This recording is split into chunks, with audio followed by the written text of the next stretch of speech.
kaugnay ng pagbawi o pag-recant po ng statement nito pong mga Maleta Boys sa akusasyon po nila partikular kay former Speaker Martin Romualdez, ang itinuturo po ng Ombudsman na si Boyeng Remulla na nasa likod daw po nito ay ang kampo nito pong si Martin Romualdez. Nakakalito na talaga ngayon mga tol kung sino talaga ang paniniwalaan natin sa mga pagkakataong ito, no? Kasi sinasabi po ng kampo ni Romualdez na wala po silang kasalanan. Wala siyang ginagawang mali at lahat daw po ng mga akusasyon sa kanya, partikular nito pong mga nagpakilalang marites, wala po itong mga katotohanan. Sa kabilang dako, ang ombudsman naman, kasama pa ng mga ebidensyang di umano'y hawak nila, ay pinanghawakan po ito pong testimonya ng mga Maleta Boys. Pero bago natin puntahan ang balita kaugnay po niyan mga tol, yung 10 sa mga Maleta Boys po na ito, inaresto po ng PNP. No? Kaugnay po ng kasong perjury. Sa balita po ng GMA News, inaresto ang 10 sa Maleta Boys matapos mabigong makapagpiyansa sa kasong perjury. Dinala sila sa isang police station sa Las Piñas. Kaya pala ang daming mga pulis kanina sa Regional Trial Court ng Las Piñas. At yun na pala yun, ano? Ito nga po yung video. Makikita nyo po dito yung mga marites arestado.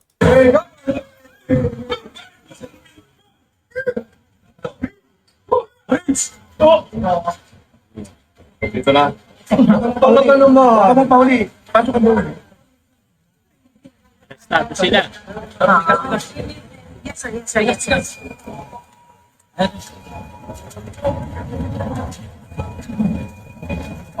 Huwag po kayo matulak. Ang tulak mo. Kuya. Hindi yan, kuya. Sige. Sorry. Check yan, sir.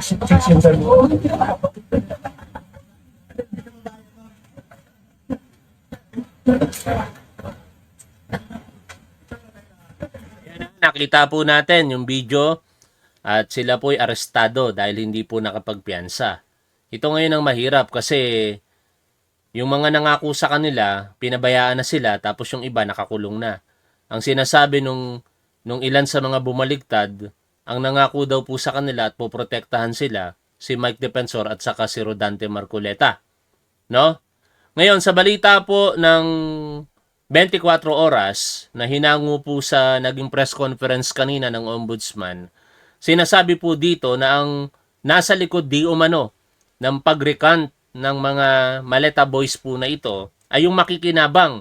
At ang makikinabang daw po dito walang iba kung hindi si Congressman Martin Romualdez. Pakinggan po natin ang balita mga tol. Inakusahan ni Ombudsman Jesus Crispin Remulla si dating Speaker Martin Romualdez na nasa likod umano ng pagbaliktad ng ilang nagpakilalang dating bodyguard ni Zaldico para umano pahinain ang kaso. Pagbidiin ng Ombudsman, gagamitin pa rin ang mga testimonya. Nakatutok si Joseph Moro.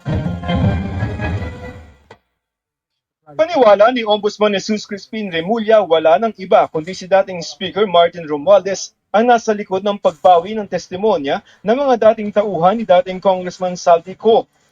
Ngayon, this is crucial, ano? Tatanungin ko kayo mga tol.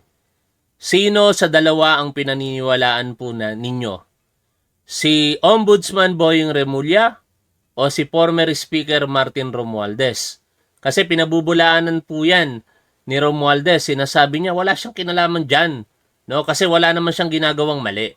Ang pinaninindigan naman itong si Remulla, may mga ebidensya kami.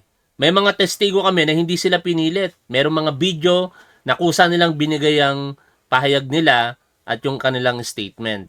Wala raw pong katotohanan yung ngayon sinasabi nitong mga nagpapakilalang Marines o Maleta Boys po na ito. No?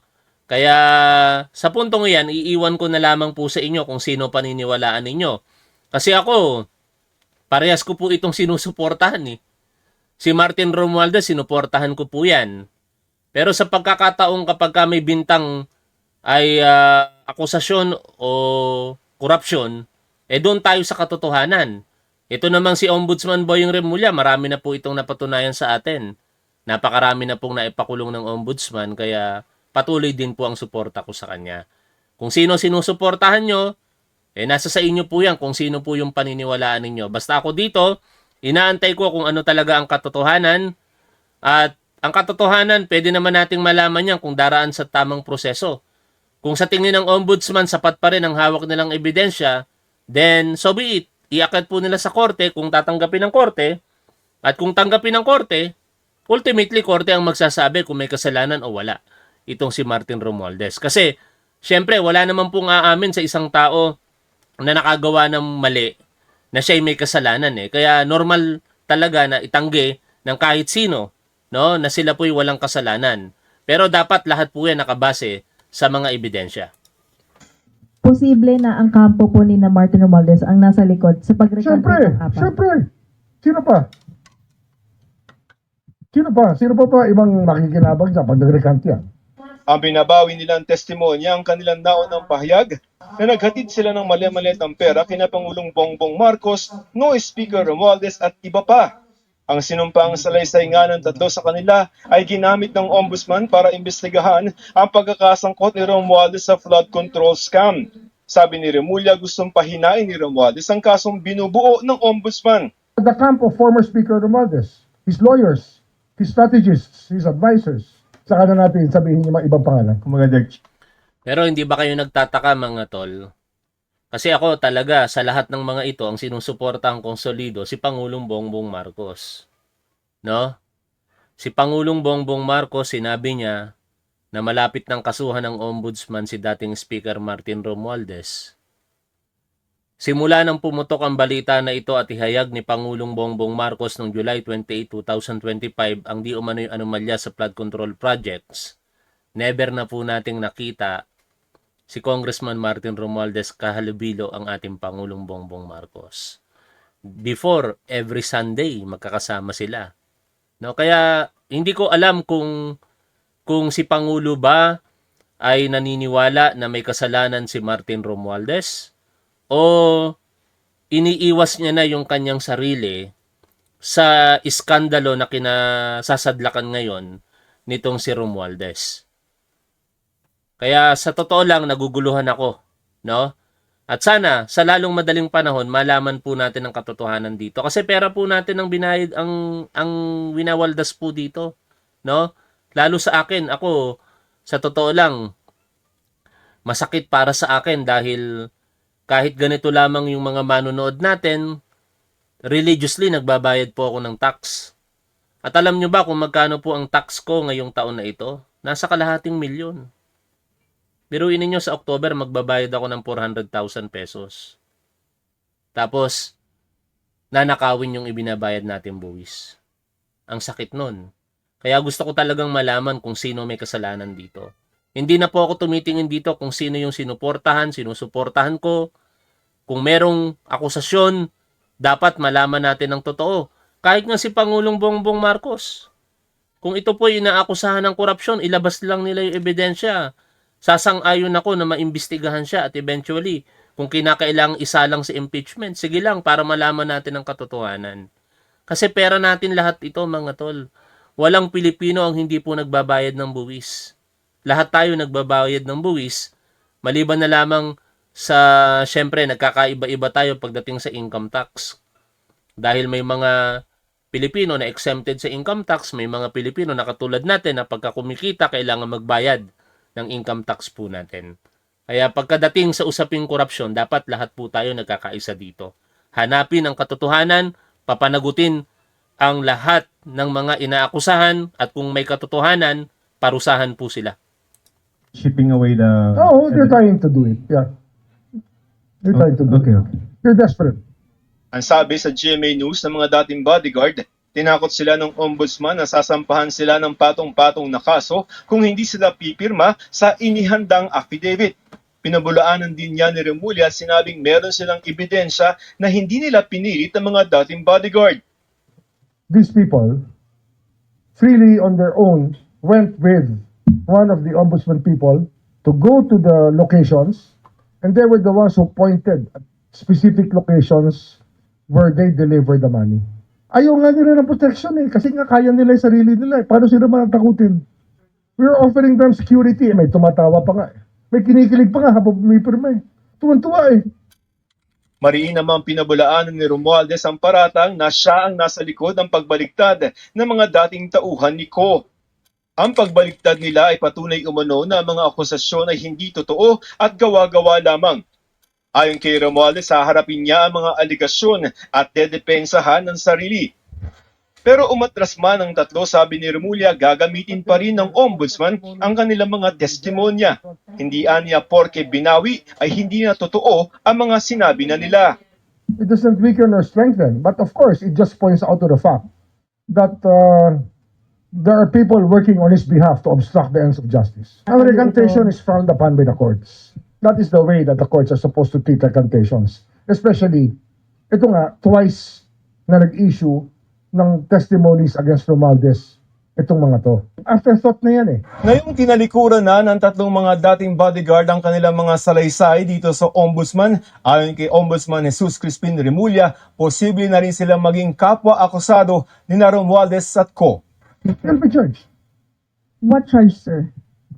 To be part of the, as part of the, we will do it. We will, as one of the accused.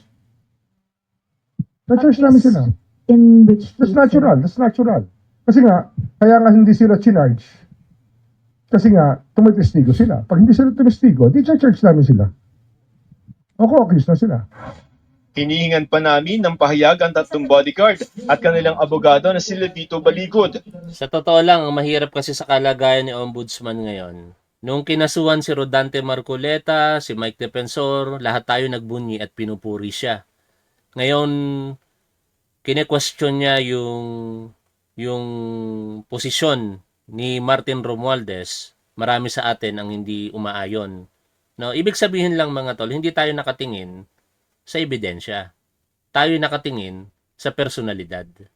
Ito, real talk tayo. Magalit na kayo sa akin kung magagalit kayo sa akin. Real talk lang tayo rito. Di ba totoo naman yung sinabi ko? Nagbunyi tayo.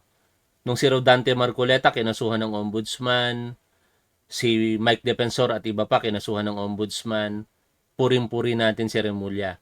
Ngayon, kine-question ni Remulla at pinagbibintangan si Martin Romualdez, na kapwa din natin sinusuportahan, nagagalit naman tayo kay Ombudsman Boyeng Remulla kasi ang katwiran natin, kung wala si Martin Romualdez, matagal nang baka napatalsik si Pangulong Bongbong Marcos dahil naprotektahan siya sa House of Representatives back then, nung ito po yung speaker pa.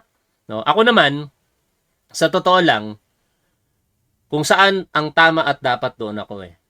Ayokong tumingin sa personalidad. Kaya ako natutuwa nang makasuhan sina Rodante Marcoleta dahil alam naman natin na may mga ebidensya.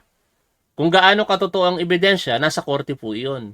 Ngayon dito kay Martin Romualdez, kine-claim ng ombudsman bukod sa mga testigo may mga ebidensya sila.